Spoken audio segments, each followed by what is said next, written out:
समाजात हीन गणले आहोत. इतकेच नव्हे तर हिंदूंच्या असमानतेच्या वर्तणुकीमुळे आम्ही सर्व हिंदुस्थान देशामध्ये सर्वांपेक्षा हीन गणले गेलो आहोत. हा कलंक गुण काढण्याकरता, नरदेहाचे चीज करण्याकरता जर कोणता एखादा उपाय असेल तर तो म्हणजे हिंदू धर्माचा, हिंदू समाजाचा त्याग करणे हाच होय. हिंदू धर्मात तुम्हाला स्वातंत्र्य आहे काय? दरेक नागरिकाला कायद्याने जेवढे व्यवसाय स्वातंत्र्य आहे तेवढे स्वातंत्र्य तुम्हालाही आहे असे काही लोक तुम्हाला म्हणतील. परंतु या म्हणण्यात खरोखरी काही अर्थ आहे काय? ज्याला जन्मजात धंद्याशिवाय दुसरा कोणताही धंदा समाज करू देत नाही त्या माणसाला तुला व्यवसाय स्वातंत्र्य आहे असं सांगण्यात काय हसील आहे?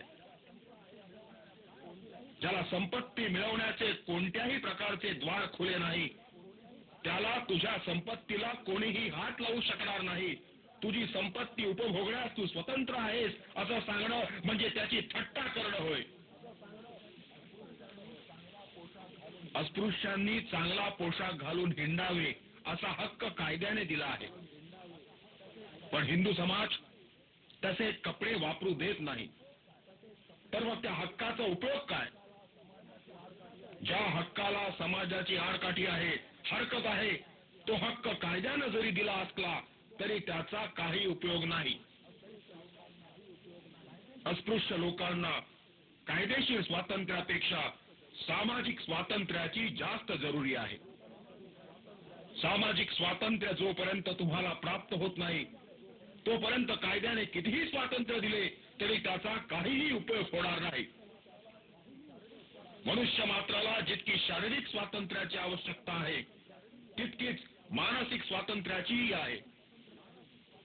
ज्याचे मन स्वतंत्र नाही तो मोकळा असून गुलाम आहे. ज्याचे मन स्वतंत्र नाही तो जिवंत असून मेला आहे. मनाचे स्वातंत्र्य ही जिवंतपणाची साक्ष आहे.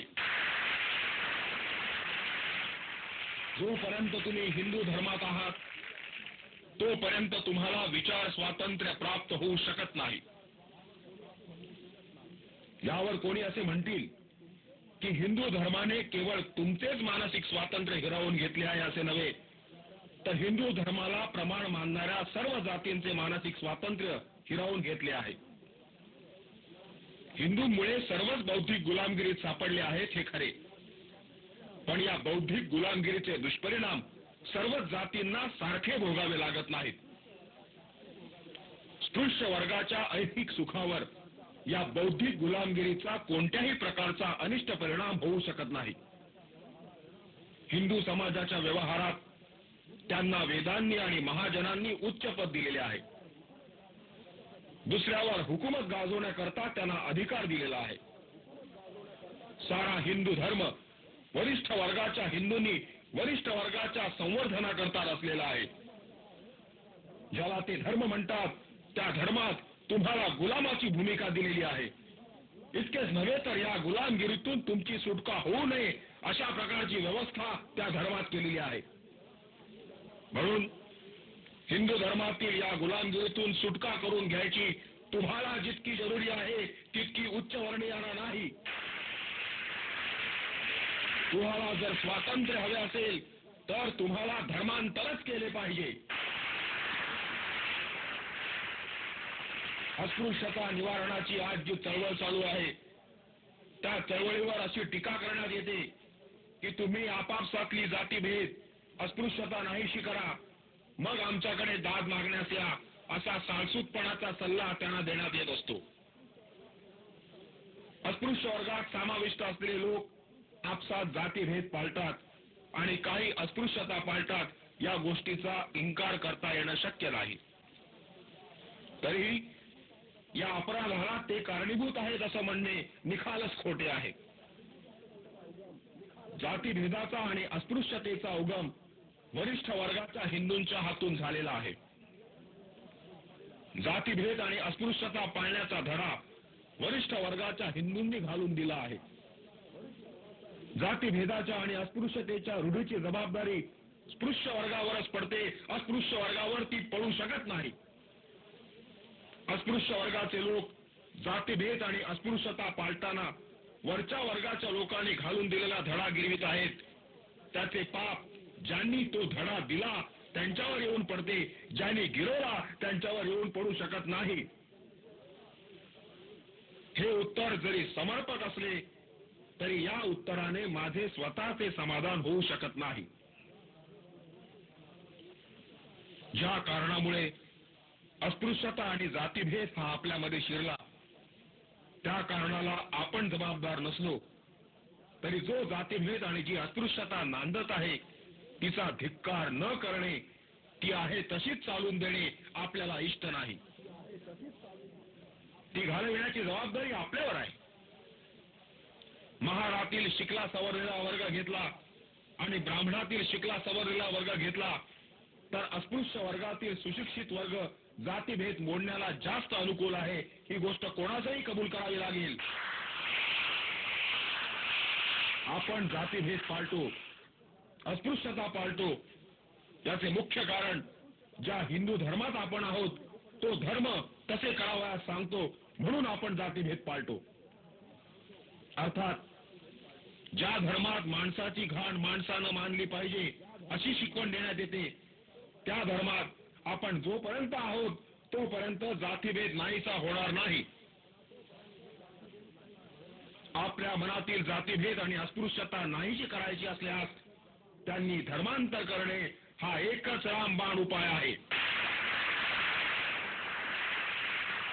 खरे म्हटले असता हिंदूंचा आणि तुमचा सामाजिक संबंध तरी काय आहे? जितके मुसलमान लोक हिंदूंपासून भिन्न आहेत तितकेच तुम्ही हिंदूंपासून भिन्न आहात. ख्रिस्ती समाज हिंदूंपासून जितका भिन्न आहे तितकेच तुम्हीही हिंदूंपासून भिन्न आहात. ख्रिस्ती आणि मुसलमान यांच्याशी जसा हिंदूंचा रोटीबेटी व्यवहार होत नाही तसा तुमच्याशीही होत नाही. तुमचा आणि हिंदूंचा समाज हे आता सुद्धा निरनिराळे दोन वेगवेगळे समाज आहेत. धर्मांतर केल्याने एका समाजाचे दोन तुकडे करण्यात आले असे कोणालाही म्हणता यावायचे नाही आणि कोणालाही तसे वाटावयाचे नाही. धर्मांतराचे महत्व तुम्हाला जरी पटले नसले तरी नामांतराचे महत्व तुम्हा सर्वांना पटले आहे. तुमच्यापैकी कोणालाही तुझी जात काय म्हणून विचारले तर ती चोखामेळा, हरिजन वगैरे सांगतो, पण महार असे सांगत नाही. नामांतर करण्याची जरुरी पडल्याशिवाय कोणीही नामांतर करणार नाही.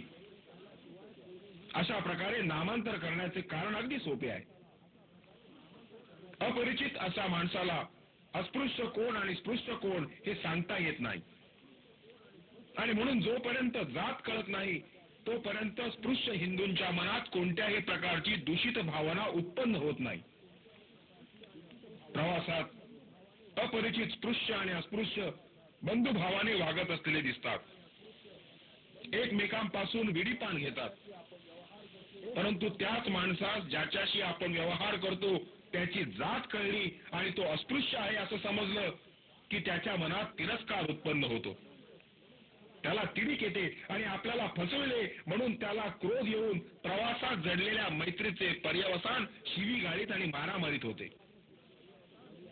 तुम्हाला ही जी जातीवाचक नावे प्राप्त झाली आहेत त्या नावांना इतकी दुर्गंधी लागलेली आहे की त्याचा उच्चार केला असता स्पृश्य लोकांना मळमळून येते. म्हणून तुम्ही स्वतःला महार न म्हणता चोखामेळा म्हणून लोकांची फसवणूक करण्याचा प्रयत्न करता, परंतु लोक फसत नाहीत याचाही तुम्हाला अनुभव आहे.